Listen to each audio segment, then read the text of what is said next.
warahmatullahi wabarakatuh. Halo teman-teman, gimana kabarnya hari ini? Masih semangat gak? Harus semangat dong, karena hari ini aku akan ajak kalian untuk belajar bareng-bareng tentang pasar modal. Tapi sebelum itu, izinkan aku memperkenalkan diri terlebih dahulu. Perkenalkan, namaku Sri Wahyuni Utami dari Prodi D3 Administrasi Keuangan. Nah, sebelum kita bahas lebih lanjut, biar teman-teman makin tertarik, aku mau ngasih tahu tentang apa sih yang kita dapat dari belajar tentang pasar modal. Selain tambahan ilmu, belajar mengenai pasar modal bagi generasi muda, terutama mahasiswa, dapat memberikan pemahaman yang kuat tentang pengaturan keuangan, cara berinvestasi untuk masa depan, hingga memperluas sumber penghasilan dan pencapaian tujuan keuangan jangka panjang. Jadi, dengan lebih memahami tentang pasar modal dan investasi, kita tidak lagi hanya menghabiskan uang kita untuk hal-hal yang konsumtif, tetapi juga untuk mempersiapkan masa depan. Nah, teman-teman tentunya ingin punya uang banyak dan santai-santai di masa tua kan? Untuk itulah kita harus mulai berinvestasi dari sekarang. Sebagai langkah pertama, yuk ikut aku belajar tentang hal dasar tentang pasar modal. Yang pertama, tentu saja kita harus tahu apa sih pasar modal itu. Pasar modal adalah tempat di mana orang dapat membeli dan menjual saham atau memperdagangkan obligasi.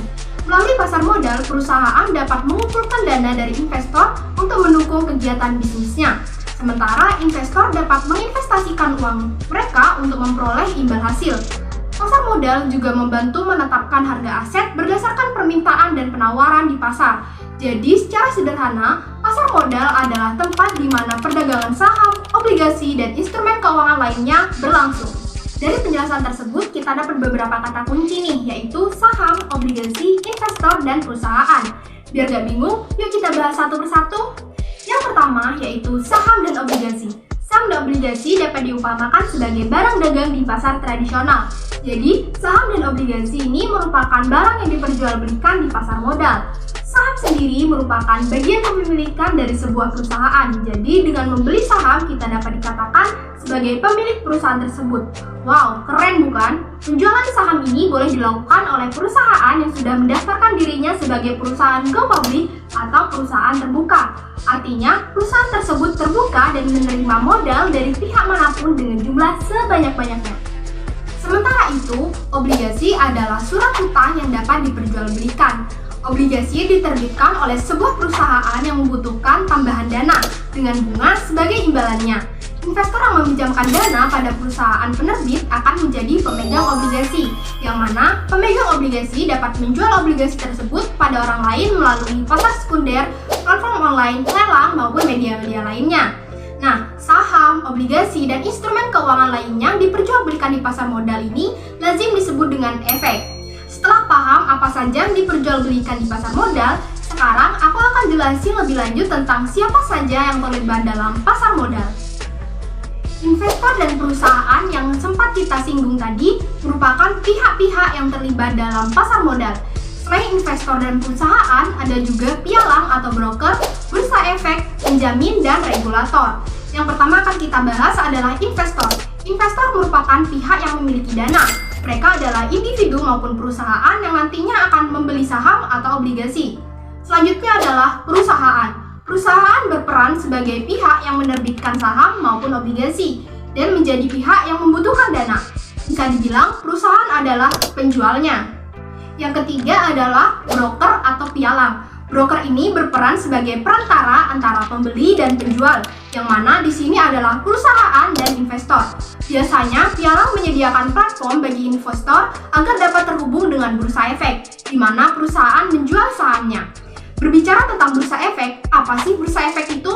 Bursa efek adalah tempat perusahaan menjual barang dagangannya berupa saham, obligasi, dan instrumen keuangan lainnya yang dilakukan dengan sistematis dan terorganisir. Yang mana dalam bursa efek ini terdapat aturan dan fasilitas agar perdagangan efek berjalan dengan efektif dan efisien. Salah satu pihak yang juga ikut ambil andil dalam menjaga keberlangsungan kegiatan di pasar modal adalah regulator. Di Indonesia, peran regulator dipegang oleh OJK. Mereka merupakan lembaga pemerintahan yang bertugas mengawasi dan mengatur pasar modal untuk memastikan integritas dan keamanannya. Hal ini bertujuan agar tidak ada satu pihak pun yang dirugikan dalam setiap transaksi di pasar modal. Yang terakhir adalah pihak penjamin.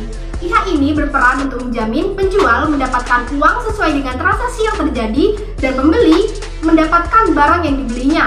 Jadi, investor maupun perusahaan tidak perlu khawatir untuk bertransaksi di pasar modal karena ada penjaminnya. Lalu, gimana sih alur kegiatan pasar modal? Sini aku jelasin biar gak bingung lagi. Seperti yang sudah dijelaskan tadi, jika ingin membeli saham, kita harus masuk ke yang namanya Bursa Efek. Di Indonesia, kita punya namanya PT Bursa Efek Indonesia atau disingkat menjadi BEI. Transaksi di Bursa Efek tidak bisa secara langsung. Kita membutuhkan perantara dari pialang atau broker. Selain itu, transaksinya dilakukan secara elektronik atau dikenal dengan sebutan scriptless trading. Melalui pialang, kita akan terhubung dengan berbagai perusahaan yang menjual saham. Nah, dari sini kita bisa memilih ingin membeli saham dari perusahaan mana. Pada tahap ini diperlukan perhitungan yang matang agar kita bisa mendapatkan keuntungan nantinya. Setelah itu, Clearing Penjaminan Efek Indonesia atau KPEI akan melanjutkan proses setelah transaksi di Bursa Efek. KPEI di sini berperan sebagai penjamin yang akan menjaga hak dan kewajiban investor dan memastikan bahwa penjual dan pembeli mendapatkan barang sesuai dengan transaksi. Terakhir, KSEI atau Kustodian Sentral Efek Indonesia akan melakukan proses pemindah bukuan dan penyimpanan efek di pasar modal. Saham yang telah dibeli bentuknya elektronik dan dapat diperjualbelikan kembali. Sementara itu, uang untuk perusahaan akan ditransfer oleh bank yang bekerja sama dengan KSEI selaku bank pembayaran. Begitulah alur kegiatan pasar modal secara singkat. Jadi, di dalam pasar modal di mana transaksi jual beli saham, obligasi, dan instrumen keuangan lainnya ini, berbagai pihak saling berinteraksi untuk mencapai keuntungan masing-masing. Investor dapat menginvestasikan dananya dan mendapat imbalan dana, sementara perusahaan mendapatkan modal untuk kegiatan usahanya, yang mana hal ini didukung oleh pihak pialang, bursa efek, penjamin, dan regulator, sehingga berjalan dengan efektif dan efisien. Gimana teman-teman? Udah semakin paham tentang apa itu pasar modal? Atau malah udah tertarik untuk mulai investasi? Atau jangan-jangan masih pada bingung? Tenang, kalau teman-teman masih bingung, silakan tumpahkan kebingungan kalian di kolom komentar. Oke teman-teman, berakhir sudah perjumpaan kita hari ini. Semoga apa yang aku sampaikan dapat bermanfaat dan see you next time. Wassalamualaikum warahmatullahi wabarakatuh.